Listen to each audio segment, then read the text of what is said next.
मटियारी के समाजी अगवान पीटीआई के सूबाई अगवान हाजी रज़ाक मीमण के घर में लगल धाड़े खिलाफ सुजान दोरियन तरफा एहतजाजी रैली कढ़ी वही जैमें समें मानून शिरकत कई।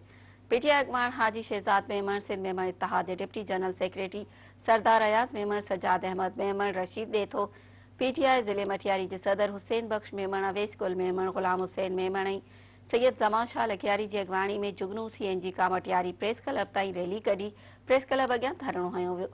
मुज़ाहरे में बड़े तादाद में शहरी शरीक हुआ जेके मटियारी में बदअमनी खत्म कराने पीटीआई अगवान के घर में फुर कंदड़ फोरुन खिलाफ नारेबाजी करे रहा हुआ।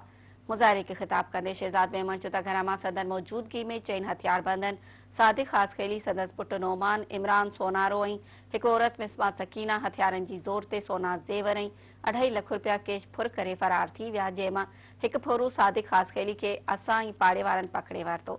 हुन जो जवाबदार पुलिस अॻियां बयान ॾिनो आहे त फुर वारो सामान इमरान सोनारे वटि आहे ऐं उहो सोनारो गुम आहे। पुलिस जी लापरवाही ऐं सुस्ती सबबि फोरू इमरान सोनारो लिकी वियो आहे। अगवाननि चेतावनी ॾे चयो त 4 ॾींहनि अंदरि रूपो जवाबदार इमरान सोनारे खे गिरफ़्तार करे सामान हथ न कयो वियो त पूरी सिंध में सख़्त एहतजाज कंदासीं।